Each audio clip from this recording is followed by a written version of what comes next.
What is the definition of ecosystem? A group of organisms which are interacting among themselves. Broadly, ecosystem is classified as natural ecosystem and artificial ecosystem. The factors which is affected by the soil, type of soil which is there. Biotic components are all living components of the ecosystem.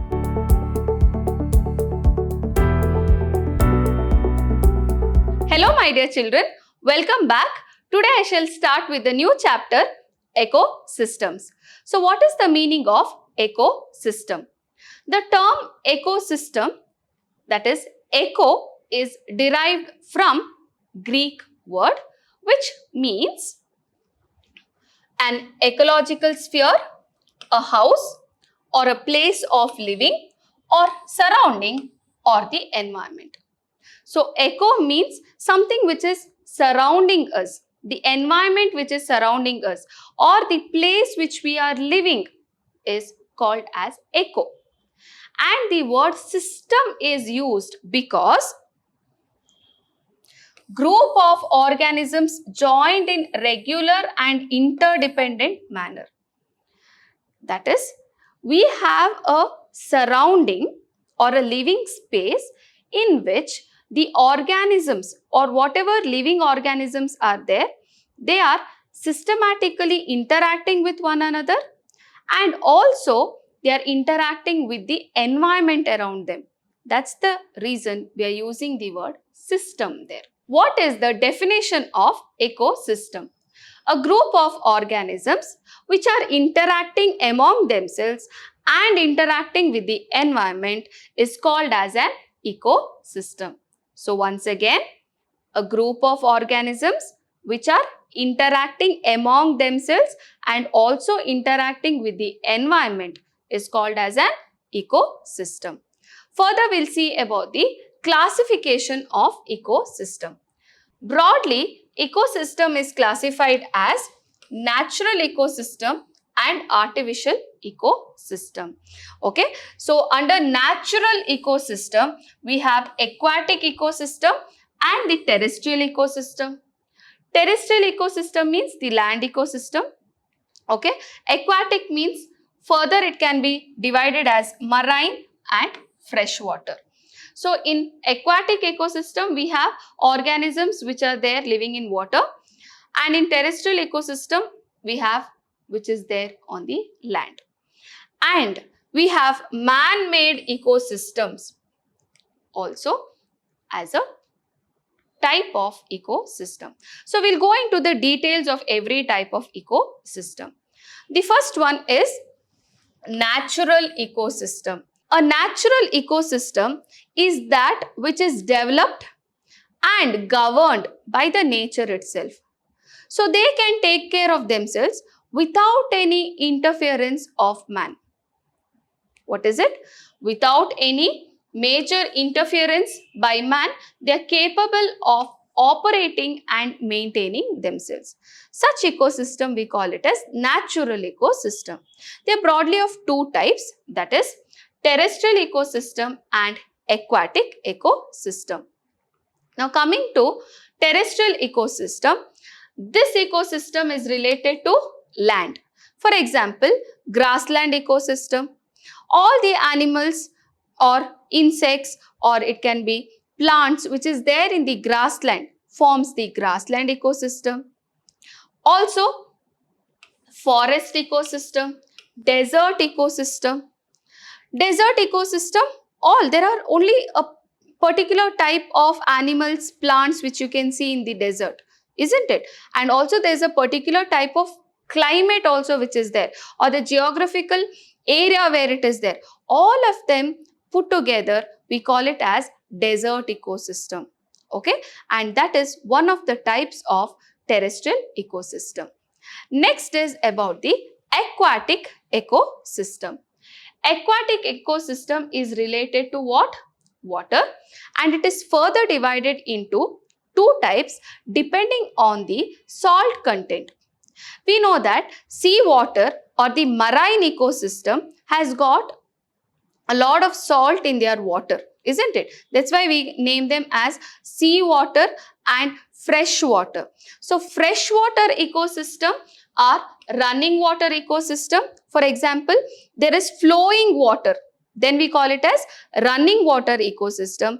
Examples for this are rivers, streams, etc. Rivers, streams, etc. Then we have standing water ecosystem, in which we can learn about the lakes, ponds, etc. Then we have marine ecosystem, which includes seas and the sea shores, where you have a different types of ecosystem. Next is about the man-made or the artificial ecosystem. This ecosystem is developed or created and also maintained by man for his different needs. For example, a park, okay, that is something which was not naturally occurring. It was made by a man, isn't it? So park or reservoirs or artificial lakes, gardens, or even an aquarium, if you take, it is an artificial ecosystem which is created by man. Okay. Next, we are going into the structure or the components of ecosystem. The different components which is making up an ecosystem. And what are they? They are abiotic components and biotic components. Under abiotic components, we have climatic factors and edaphic factors. Edaphic factors means the factors which is affected by the soil, type of soil which is there. Okay. Under climatic factors, we have the rain, light, wind, temperature for that particular ecosystem. Okay. Edaphic factors means we have soil, pH, minerals, topography in that particular ecosystem. So these are the factors which are abiotic. Okay. What is abiotic? And we learn each of them in detail. Under biotic components, we have producers, consumers, and decomposers. Consumers are further classified as primary consumers, secondary consumers, tertiary consumers, and the quaternary consumers. So we learn what exactly is the meaning of biotic components. Biotic components are all living components of the ecosystem. What is it? Biotic are all living components which has life. We call them as biotic components. Further, biotic components are classified as producers, which are plants, consumers, that is heterotrophs, which are animals, and decomposers, which are microorganisms. So there are three parts. Okay. So producers, what is it? Producers are also called as autotrophs. What is it? Autotrophs. Auto, self, trophs means feeders. They are self-feeders. Okay. All the organisms which can prepare food for themselves on their own are called as producers or autotrophs. Example, all green plants and trees. Producers synthesize their food themselves through what process? That is photosynthesis process. Hence, they are all called as photoautotrophs. That is, they are using light for synthesizing the food, isn't it? Photo means light. That is the reason they are also called as photoautotrophs. Next is about the consumers or the heterotrophs. Hetero means others. Troph means feeders. So here heterotrophs or the consumers are those organisms which are dependent on the producers for their food, directly or indirectly. Okay. So what is it? Consumers are organisms which cannot prepare their own food and they are dependent directly or indirectly on the producers. Examples, insects, rabbit, goat, deer, cow, fish, etc. Okay. Classification of consumers again depends upon their food habits and they are of 4 different types. First one is herbivores, second one is carnivores, omnivores and the detrivores. So we learn each one of them with their definition. What are herbivores? Herbivores. Herbi means the green plant and vores means to devour. Okay. So animals that eat only plants are called as herbivores. They are directly dependent on the producers. Directly, they'll eat directly the plants they will eat. We call them as herbivores. Example we can give insects, goat, cow, horse, etc. They are also called as plant eaters. Next is about the carnivores. Carni means flesh, meat. Vor means devour. So here animals that eat other animals are called as carnivores.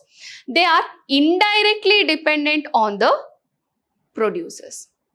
Okay, or I can tell they are indirectly dependent on the autotrophs, and they are directly dependent on the herbivores for their food.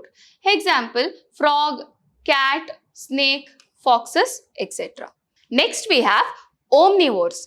Omnivores are those which eat both plants and animals, and they are dependent on both herbivores as well as the carnivores for their food. Example, we have humans, tiger, lion, rats, fox, etc. The last type of consumer is the detrivores, that is detrifeeder. Now, what is the meaning of detrivores? Animals that eat dead organism and waste of living are called as detrivores. So, they are eating all dead organisms or waste. Okay. So, beetle, termites, ants, crabs, earthworms, etc. are all called as detrivores. So, these are the 4 types of consumers. The last one is the decomposers. What are decomposers? They are also called as what? They are called as saprotrophs. What is it? Saprotrophs. Sapro means rotten, trophs means feeders. So, decomposers attack the dead bodies of the producers and consumers and decompose them into simple compounds. So, they depend on the dead bodies. It can be of the producers or the consumers. So, those are called as decomposers. Now, during decomposition, inorganic nutrients are released. So, the organic substance is getting converted into inorganic substance by decomposers. The organisms which break down the complex compound into simple compounds are called as decomposers or even reducers. Example, we have microorganisms such as bacteria, or it can be even fungi, etc. Next, we have about the abiotic components. Now, biotic components means living organisms. Abiotic components means non-living components. Okay. Now, these components are those which enter into the biotic system, okay, and they take part in the metabolic activities and then return to the environment. The abiotic components can be divided further into 3 types, that is the climatic factors, the physical factors and the chemical factors. Now, what is this climatic factors? Solar radiation, the temperature around, the water current, rainfall, snowfall, etc. are the climatic factors which is affecting an ecosystem. The second one is the physical factors like light, fire, soil, air, etc. are the physical factors. Last is the chemical factors, that is what is the amount of organic substance and the inorganic substance present in that particular ecosystem. We learn under abiotic factors. So, I hope you have understood about the different components of ecosystem. Thank you, my dear children. Stay tuned for more updates.